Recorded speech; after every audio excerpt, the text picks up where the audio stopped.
Hola, un saludo a todos. Mi nombre es Emanuel Álvarez Londoño, soy residente de tercer año de Medicina de la Actividad Física y Deporte en UPB. Soy médico de Leones y el tema que me asignaron el día de hoy fue la prevención y el retorno al juego post-COVID en deportistas. Bueno, entonces, como todos sabemos, la prevención durante todo este año y medio, más de año y medio que llevamos de pandemia, lo que nos demostró que nos disminuía los casos de COVID fue la prevención, todas estas medidas de bioseguridad, el lavado de manos y el uso adecuado de tapabocas. Y para esto hay varias sociedades que han realizado consensos en cuanto a el uso de equipos de protección personal, no solo en la población deportista, sino también en todos los que estamos relacionados con el cuidado de cada uno de ellos, para los técnicos, todos los entrenadores, los preparadores físicos, y entonces estos consensos establecen unos niveles de equipos de protección personal dependiendo del contacto que se tenga con cada uno de los deportistas. Adicionalmente, también depende de las situaciones que estemos en contacto con ellos,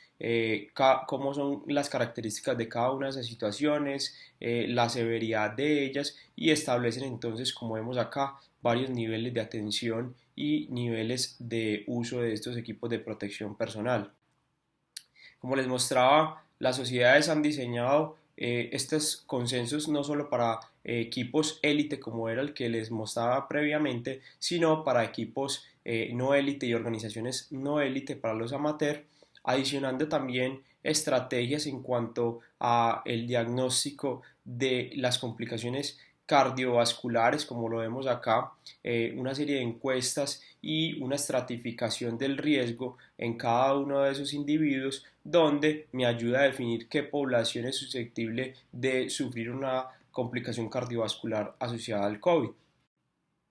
Adicionalmente, han surgido varios RCT que comparan parámetros de rendimiento con el uso de tapabocas y sin el uso de ellos. Vemos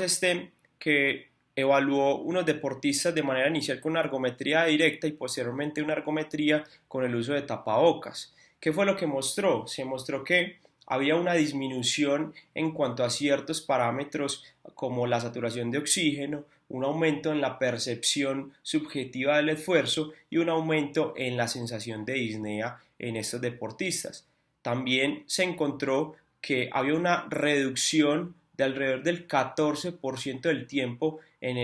durante la prueba de esfuerzo, como lo vemos acá, llegaban a estadios un poco más bajos con el uso de tapabocas, y la conclusión fue que hubo una disminución de alrededor del 29% del VO2 max. Obviamente esto en cuanto a parámetros de rendimiento es un valor muy significativo,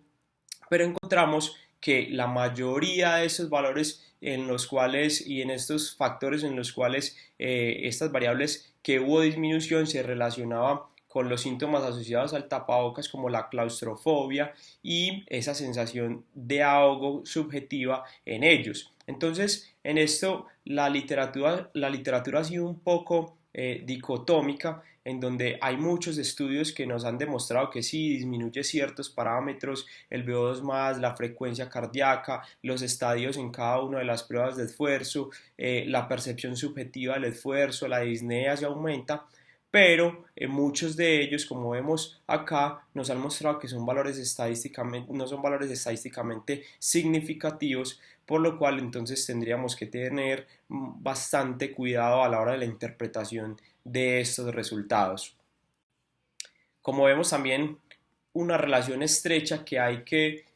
analizar es la que hay entre los síntomas cardíacos y la enfermedad por COVID. Esto se demostró desde desde el tiempo que empezó pues la pandemia, no solo en población general, sino también en población deportista, y vemos que en la población general alrededor del 22% de los pacientes que están hospitalizados tienen complicaciones cardiovasculares con una tasa de mortalidad 4.5 veces mayor. Adicionalmente, las complicaciones cardiovasculares son la tercera causa de mortalidad por COVID después de complicaciones respiratorias y después de la sepsis. Entonces es un factor que hay que tener en cuenta y no solo en población general, sino en nuestros deportistas. Vemos que dentro de las principales complicaciones está la miocarditis, donde uno de cada 5 pacientes, este fue valores que se tomaron de los estudios iniciales en China, evidenciaba cambios bioquímicos que sugerían necrosis de los miocitos en pacientes hospitalizados. Un 35% de esos pacientes de los que se realizaba autopsias por COVID mostraba que habían hallazgos de ARN viral en el músculo cardíaco. Adicionalmente, entonces vemos que las arritmias se han encontrado por una relación estrecha de esa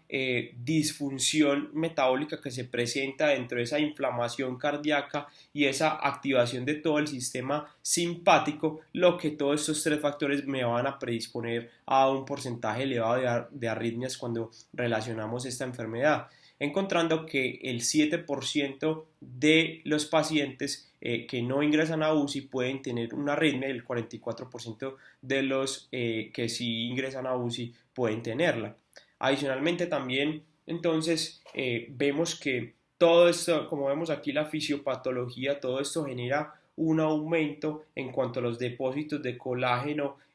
a nivel del intersticio, lo que me lleva a una fibrosis que conduce a una dilatación y finalmente pues llevando una falla cardíaca de instauración rápida en un porcentaje bastante elevado como es el 52% de los no sobrevivientes. También encontramos que las cifras de infarto agudo del miocardio pueden variar entre 7.2 a 17% en los pacientes que ingresan a hospitalización. En medicina deportiva se ha establecido una relación entre la miocarditis y el ejercicio y siempre ha existido esa preocupación marcada, y es que exponer a un individuo en etapas tempranas de una patología viral, en este caso de coronavirus, en las fases aguda y subaguda de la enfermedad, incluso en fases crónicas, pues se ha relacionado con desencadenar arritmias malignas. Y eso también, esta relación se ha afianzado porque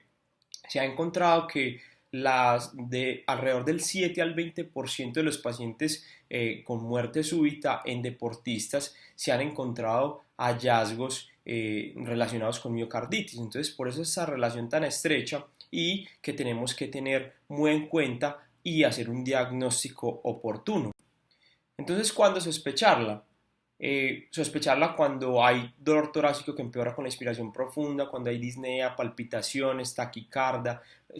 ruidos cardíacos agregados, crépitos bivasales y otros signos que sugieran un derrame pleural. Hay que aclarar también que muchos de estos síntomas son síntomas asociados como que el deportista describe como desproporcionales para la intensidad del esfuerzo o sensaciones que él previamente no había experimentado, como lo son esas palpitaciones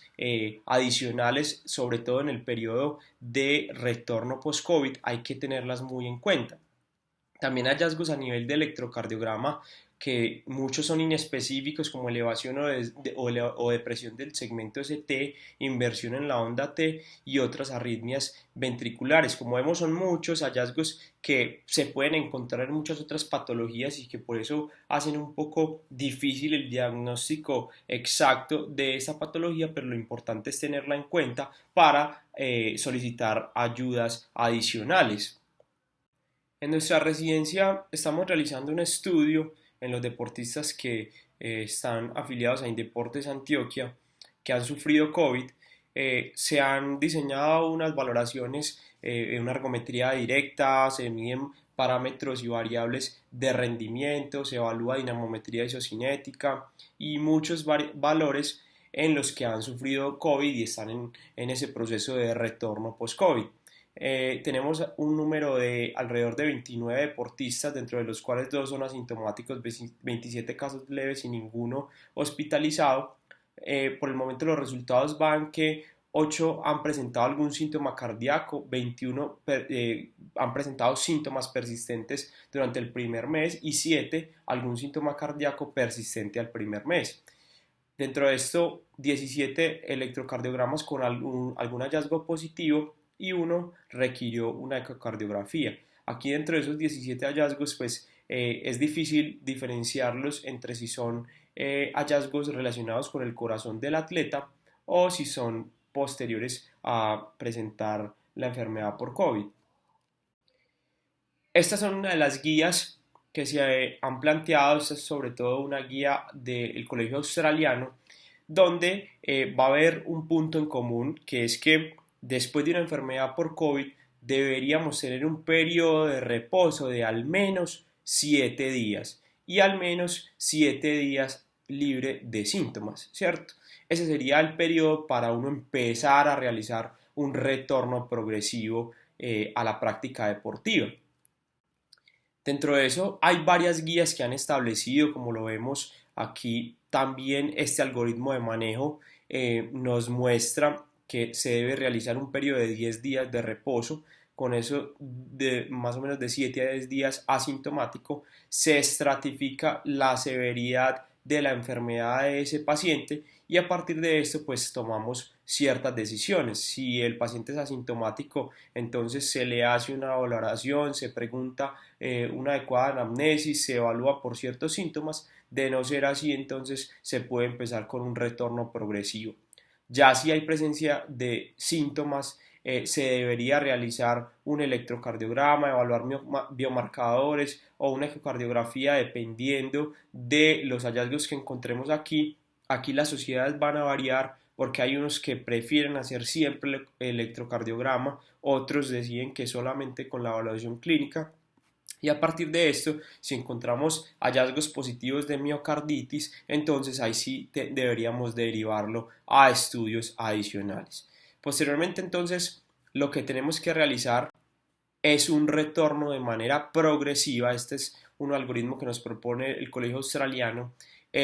y lo que nos plantea adicional de los 10 días de reposo y al menos 7 asintomático es unas banderas rojas que ya muchas de ellas hemos hablado y que la mayoría de estas son enfocadas a el riesgo de miocardiopatía y obviamente a otras complicaciones cardiovasculares. Como vemos, muchas sociedades han propuesto varios hallazgos a nivel electrocardiográfico que, como hablamos, muchos se superponen a hallazgos positivos en el corazón del atleta que hay que interpretar, obviamente evaluar electrocardiogramas previos y evaluar todo el contexto de ese deportista, qué disciplina practica, si es un deporte aeróbico, si es un deporte de fuerza y todo esto que